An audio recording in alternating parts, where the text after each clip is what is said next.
Rajeev, it's such a pleasure to welcome you. I just heard in your talk that you have spent some time, and you said about 28 years ago, in the beautiful UC Berkeley campus. And so, first question, why did it take you 28 years, you said, to come back to the Bay Area? No, not to the Bay Area, but to the Berkeley campus. To the campus, okay. Yes. So I came to the US in 1984 and coincidentally had the same education as Donald Trump. I went to Fordham University and then to the Wharton School, which is where I got my PhD. Came as a postdoc to the law school here, Bolt Hall, for about 9 months because my dissertation focused on liability laws and environmental policy. And then I got a job at Oklahoma, was a tenured professor there, at which point I said I've always wanted to go work on Indian policy and politics, and I returned to India, to Bangalore. And I have been back to the Bay Area multiple times since then because I was a director on some startup companies that also had a presence in the Bay Area.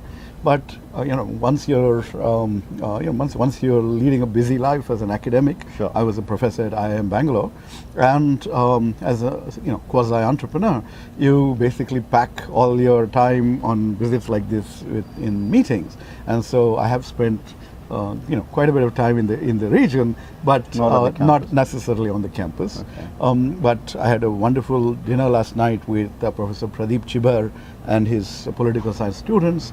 I'm going to be addressing them at noon today for a little while as well, and I have a range of other talks lined up in the United States. So, I've been coming on. My son actually studies at the University of California, Irvine, down south. Yeah. So I have reasons to be in the broader neighborhood. Yes. But it's really a pleasure to be back and see, a campus where I spent many lovely months to be back here. One of the other important things, and it's gratifying, is to see people like you, so accomplished, have spent so much time, around the world. What gets you into politics, that too in India? Because people who have similar backgrounds are very hesitant to get into politics. Yeah, politics is a difficult field. And if you, in my particular case, I grew up in a family of freedom fighters and politicians, so I had access to the system. But the system has changed dramatically. It's very expensive. It requires tremendous resources. There are a lot of crooks and criminals getting in, so it's a very, very brutally difficult world to break into. But I studied public policy with the aim of entering politics, and it took a long time for me to break in. Lots of ups and downs, mostly downs along the way. And what shall we say? 4 years ago, when the Congress party was in a very difficult stage, we were down to 44 MPs in Parliament. Rahul Gandhi decided to give me an opportunity to help rebuild the party. So that's how I am from an old party of family of Congress politicians. So that was a bit of an advantage. But essentially, I'm here with the expectation that my knowledge and credentials and other perspectives will help rebuild the party and contribute to the nation in a very significant way. No, absolutely. I think we pin hopes on people like you. Traditional politicians haven't helped much in the long run.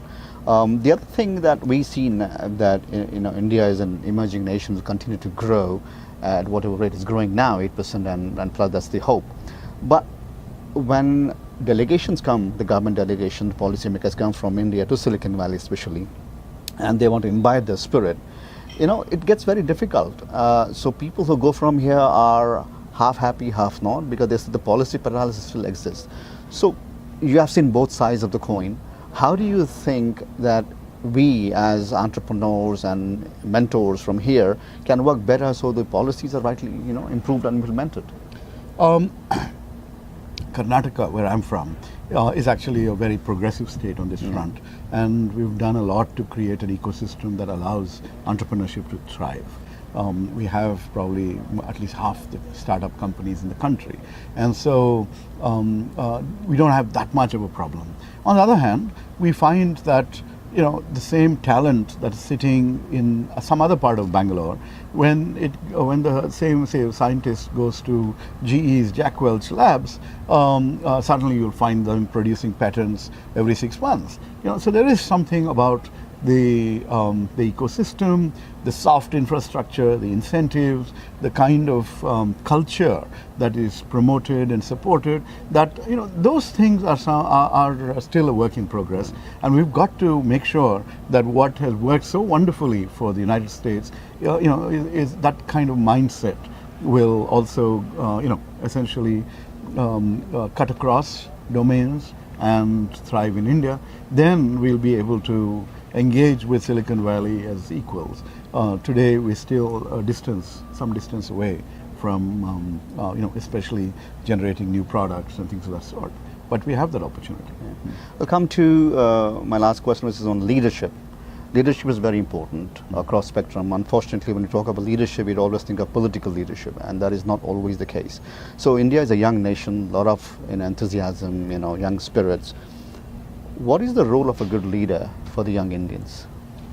I think the role of any leader anywhere is to enable youngsters to unleash their potential in different dimensions, and to get a country, get various groups to work together in such a way, in a harmonious way, that again enables the sum to be much greater than, the product of that to be much greater than the sum of the parts. And it's not just politicians. You have, leaders have to inspire people to achieve more. And Karnataka is an interesting example. The Bharat Ratna is India's highest honor, right, for a civilian honor.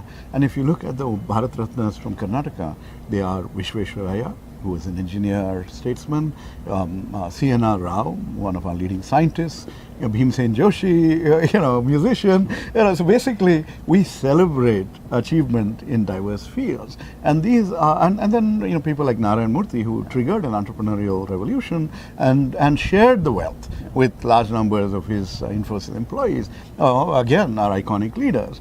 So along with our political leaders, who have a lot of work ahead of them in terms of taking a diverse nation together forward, and in ensuring that those things that are those who are left behind by markets, that you create a social safety net for them, etc., and provide opportunities for all. So there's a tremendous amount of work ahead in terms of the leadership domain, and I would really urge each and every one of us to not think of leaders as being somebody else, but to say that each one of us has to be a leader in our own life, in our own spheres, and cumulatively we will make a transformative impact on the country. I'd like to add one second part of the question. Personally, coming to you, people see this as a calling. I'm sure this was a calling for you when you joined this and took up this role. But now that you've been here a few years, how do you see your role going forward? Okay. Yes, for me it has been a calling, a mission. I grew up listening to stories of the freedom movement. My father and my father's brother were jailed during the freedom struggle, and that inspiration has kept me going, in a very, very single-minded way. I probably have been planning for a political career from the age of 5, and I got in at the age of 50. So it required some tremendous focus and the ability to escape the gravitational pull of America. Remember, it's very hard to break out of America when you're doing well. Anyway, so back there have been opportunities to stand up and, for one, what I believe in. For example, many years ago when women were assaulted for being in a pub, I had organized about 25 protest rallies against assaults of women and moral policing. I work constantly with youngsters in terms of helping to engage with policy issues and things of that sort. But the political platform gives me an opportunity to get ideas from elsewhere and to find ways to make that part of a party and eventually a government's program of action. So if you see my participation in Parliament, across party lines, you will see people will agree that I'm a constructive contributor. I may be critical, but I'm constructive in terms of how to improve and take the country along. So leadership, I wouldn't use that word yet, but there's a long way to go. I'm trying to do my bit, and hopefully, people say at 54 I'm still a youth in politics. So hopefully by the time, in Indian politics anyway, hopefully by the time the career sort of winds down, I would have something to look back and to say made a difference somewhere. I'm sure it will. It's such a pleasure to have you here and to have you in the Indian political scene. Thank you so much for your time. Thank you, Appreciate it. Mateen. Enjoyed chatting with you.